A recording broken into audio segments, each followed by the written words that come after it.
yang senantiasa hidup bagi kami semua. Oleh sebab itu Bapa, berfirmanlah dalam kehidupan kami pada hari ini. Karena kami yakin dan percaya, kami yang hidup sampai pada saat ini tidak lepas daripada pengajaran firman Tuhan yang senantiasa mendidik kami, yang senantiasa mengajar kehidupan kami untuk takut kepada Tuhan, untuk senantiasa hidup dan tinggal di dalam Tuhan bagi kami semua. Bapa dalam kerajaan surga, Bapa yang kami sembah dan kami kenal dalam nama Tuhan Yesus, kami anak-anak Tuhan datang kepada Tuhan pada hari ini. Kami mau mengucap syukur Tuhan Yesus untuk 1 minggu yang boleh kami lewati bersama-sama dengan Tuhan. Mungkin ada banyak sekali persoalan-persoalan yang kami hadapi. Mungkin banyak sekali pergumulan-pergumulan yang kami lewati di sepanjang 1 minggu ini. Tetapi kami mau bersyukur Tuhan Yesus, kalau sampai pada hari ini Tuhan masih memberikan kami kesehatan, kekuatan, bahkan napas kehidupan. Bahkan Tuhan masih mengizinkan kami pada hari ini untuk bersama-sama datang bersama dengan saudara seiman kami, memuji Tuhan, membesarkan nama Tuhan, mengagungkan nama Tuhan dalam kehidupan kami pada saat ini. Terima kasih Bapa di surga untuk kasih-Mu yang begitu luar biasa, yang senantiasa hidup, yang senantiasa tinggal bersama-sama dengan kami ya Tuhan. Terima kasih Tuhan Yesus. Tidak ada kata yang begitu istimewa yang bisa menggambarkan bagaimana kebaikan-kebaikan Tuhan yang boleh Tuhan nyatakan dalam kehidupan kami. Terima kasih Bapa di surga. Terima kasih Tuhan Yesus. Dan pada saat ini Tuhan, kami mau mengucap syukur untuk kasih Tuhan, sehingga kami bersama-sama beribadah di tempat ini. Dan pada saat ini juga ya Bapa, kami mau sama-sama belajar daripada kebenaran firman Tuhan. Karena kami yakin dan percaya firman Tuhan ini mendidik kehidupan kami. Firman Tuhan ini mengajar kami supaya kami hidup dan tinggal di dalam Tuhan, supaya kami takut akan Tuhan Yesus dalam kehidupan kami. Dan kami yakin dan percaya firman Tuhan ini menjadi terang dalam kehidupan kami, menjadi berkat di tengah-tengah kehidupan kami. Berfirmanlah Tuhan, berfirmanlah bagi kami pada saat ini. Karena kami sudah siap untuk mendengarkan, merenungkan, bahkan mengaplikasikan firman Tuhan ini dalam kehidupan kami sehari-hari. Terima kasih Bapa di surga. Terima kasih Tuhan Yesus. Kami sudah berdoa, kami mengucap syukur. Haleluya. Amin. Salam. Selamat pagi. Salam sejahtera bagi kita semua. Kiranya damai daripada Tuhan Yesus yang senantiasa tinggal dalam kehidupan kita sampai pada hari ini. Baik Bapak Ibu, saudara-saudari yang saya kasihi di dalam nama Tuhan Yesus, hari ini kita masuk pada bulan Februari, tepatnya pada tanggal 4. Itu artinya sudah 35 hari kita hidup di tahun 2024 ini. Dan saya mau mengajak Bapak Ibu, saudara-saudari semuanya untuk kembali merenungkan 1 minggu yang boleh kita hadapi, yang boleh kita jalani dalam kehidupan kita. Seperti kesaksian kakek Nova, dalam 1 minggu belakangan ini ada banyak sekali persoalan-persoalan yang mereka hadapi dalam kehidupan keluarga mereka. Ada banyak sekali persoalan, pergumulan-pergumulan yang mereka hadapi dalam kehidupan mereka. Tetapi dia masih mau mengucap syukur kepada Tuhan Yesus. Itu semua karena kebaikan Tuhan. Bahkan semua jemaat yang ada sampai pada hari ini, mungkin 1 minggu ini ada banyak sekali pergumulan, ada banyak sekali persoalan yang dihadapi dalam kehidupan, baik dalam ekonomi, pekerjaan, kesehatan, kekuatan, dan lain sebagainya. Tapi satu hal yang mau kita renungkan dalam kehidupan kita sampai pada hari ini, bahwa Tuhan Yesus baik dalam kehidupan kita. Tuhan Yesus sangat baik dalam kehidupan kita.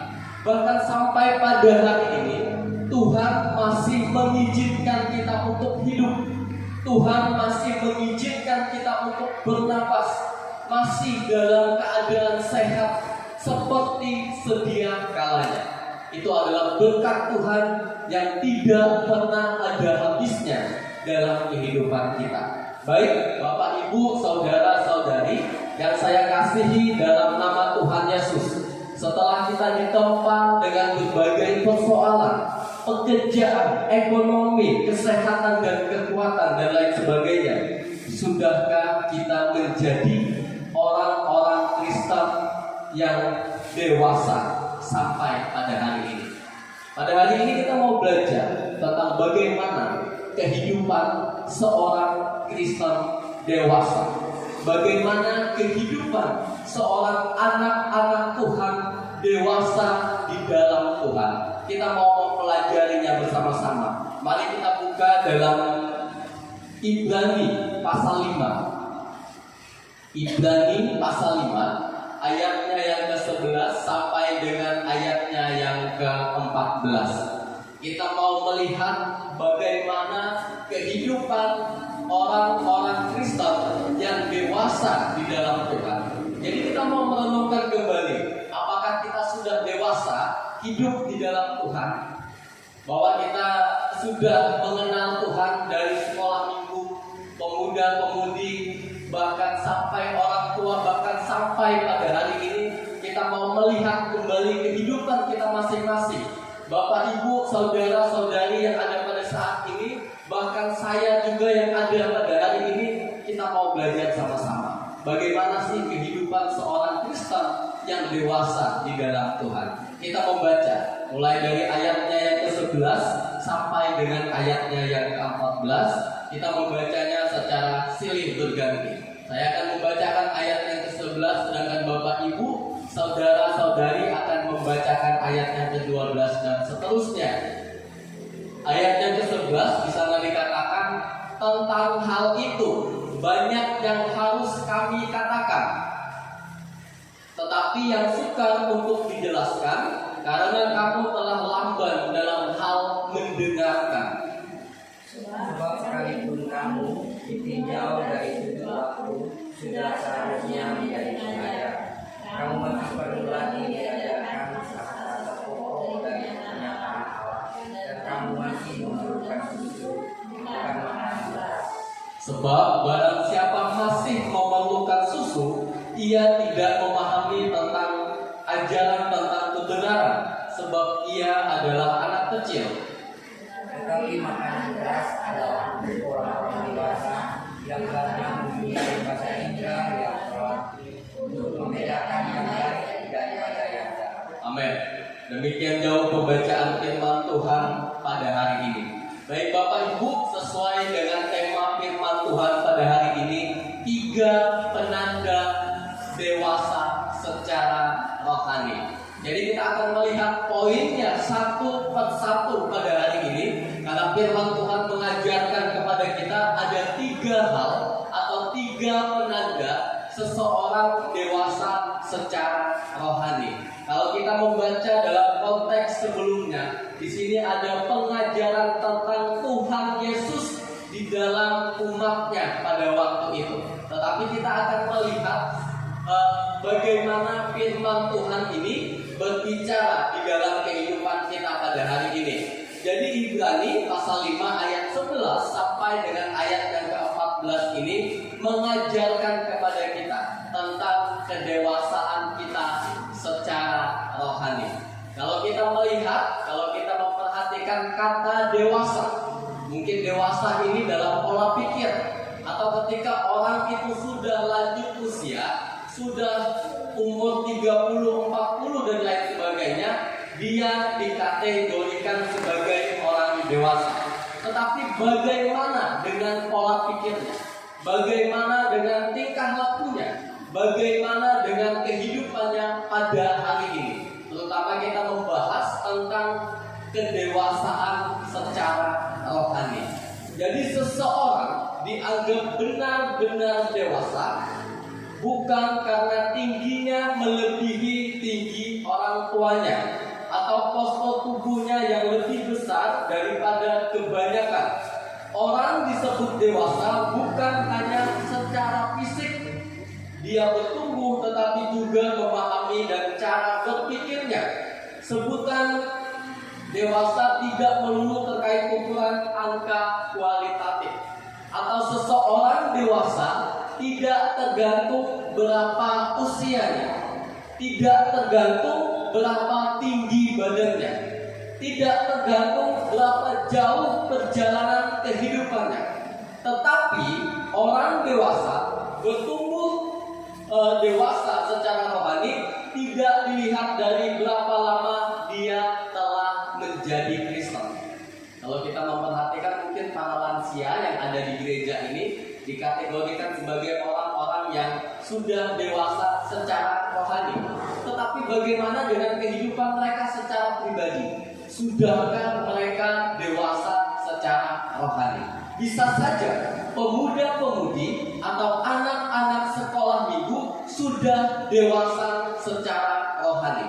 Jadi pada bagian ini dewasa secara rohani tidak berpatokan kepada berapa usia orang tersebut. Jadi kita mau melihat bagaimana sih dewasa secara rohani dalam kehidupan orang Kristen. Ada 3 hal. Yang pertama, antusias mendengarkan. Ayat yang ke-11. Jadi ayat yang ke-11 mengatakan, tentang hal itu banyak yang harus kami katakan, tetapi yang sukar untuk dijelaskan, karena kamu telah lamban dalam hal mendengarkan. Yang harus kita garis bawahi kata terakhirnya, karena kamu telah lamban dalam hal mendengarkan. Kita yang ada pada hari ini, kita yang hadir pada hari ini, mungkin jiwa kita, mungkin raga kita, mungkin diri kita ada di tempat ini. Tetapi sudahkah kita mendengarkan firman Tuhan? Sudahkah kita mau belajar daripada firman Tuhan ini? Saya yakin tidak semua kita yang ada di tempat ini mau mendengarkan secara seksama. Tetapi firman Tuhan mengatakan kepada kita, karena kamu telah lamban dalam hal mendengarkan. Jadi penulis Ibrani sangat menyayangkan kondisi kerohanian penerima suratnya yang stagnan, bahkan cenderung menurun. Penurunan itu jelas ditandai dengan ketidakantusiasan mereka mendengar kebenaran firman Tuhan. Jadi kembali lagi dalam kehidupan kita sampai pada hari ini, ketika kita datang beribadah pada hari ini, ketika kita mengisi gereja, apakah kita mau antusias untuk mendengarkan firman Tuhan? Apakah kita mau antusias memuji firman Tuhan? Atau kita cuma sekedar datang pada hari Minggu? Karena kita tahu semua bahwa hari Minggu adalah harinya orang Kristen untuk datang beribadah. Tetapi pada pagi hari ini, penulis Ibrani mengajarkan kepada kita semua bahwa kita yang dewasa secara rohani adalah kita yang mau mendengarkan kebenaran firman Tuhan dengan antusias. Jadi antusias pada bagian ini mungkin bisa dikatakan kita mau mendengarkan firman Tuhan, kita mau mempelajarinya secara seksama, bahkan kita mau mengaplikasikannya dalam kehidupan kita hari lepas hari. Jadi ini adalah poin pertama kedewasaan secara rohani, yaitu ada antusias. Ada antusias mendengarkan, ada antusias menyembah Tuhan, ada antusias memuji Tuhan dan lain sebagainya. Bukan hanya sekedar datang ke gereja, duduk dan lain sebagainya, tetapi firman Tuhan mengatakan ada antusias. Tetapi saya percaya kita yang hadir pada hari ini, kita adalah orang-orang yang antusias mendengarkan firman Tuhan. Kita adalah orang-orang yang antusias datang menyembah Tuhan pada pagi hari ini. Karena jemaat-jemaat Tuhan yang ada di tempat ini adalah jemaat-jemaat yang luar biasa, yang militan, bahkan sampai pada hari ini. Yang kedua, jadi dewasa secara rohani. Yang pertama, antusias mendengarkan firman Tuhan. Yang kedua, pertumbuhan pemahaman kebenaran. Ayatnya yang ke-12. Sana dikatakan, sebab Sebab sekalipun kamu ditinjau dari sudut waktu, sudah seharusnya menjadi pengajar. Kamu masih perlu lagi diajarkan asas-asas pokok dari pernyataan Allah. Dan kamu memerlukan susu, bukan makanan keras. Jadi di sini ada pertumbuhan pemahaman kebenaran. Kita kembali lagi dengan kehidupan kita pada hari ini. Kembali lagi dengan diri kita masing-masing pada hari ini. Ketika orang-orang di sekitar kita bertanya kepada kita, apa itu Kristen? Atau siapa Tuhan kalian dalam kehidupan? Ada yang menjawab, ada yang tidak, ada yang ragu-ragu, ada yang takut-takut. Tetapi di sini pertumbuhan pemahaman kebenaran. Jadi ketika orang bertanya kepada kita, siapa Tuhan yang kita sembah? Artinya, ketika kita sudah mengikut Kristus, ketika kita tiap hari datang menyembah Tuhan dalam kehidupan kita, kita sudah memahami tentang kebenaran itu dalam kehidupan kita. Artinya bahwa kita tahu bahwa Tuhan yang kita sembah ini, bahwa Tuhan yang kita agungkan dalam kehidupan ini, kita sudah memahaminya. Ini yang dimaksud dengan pertumbuhan pemahaman kebenaran. Jadi penanda kedua adalah tentang pertumbuhan pemahaman kebenaran. Semakin panjang seseorang mengenal kebenaran, sepatutnya kebenaran itu memberi dampak pada diri dan pemahamannya. Jadi kalau kita kembalikan lagi dengan pribadi kita pada hari ini, apa dampak kebenaran itu dalam kehidupan kita?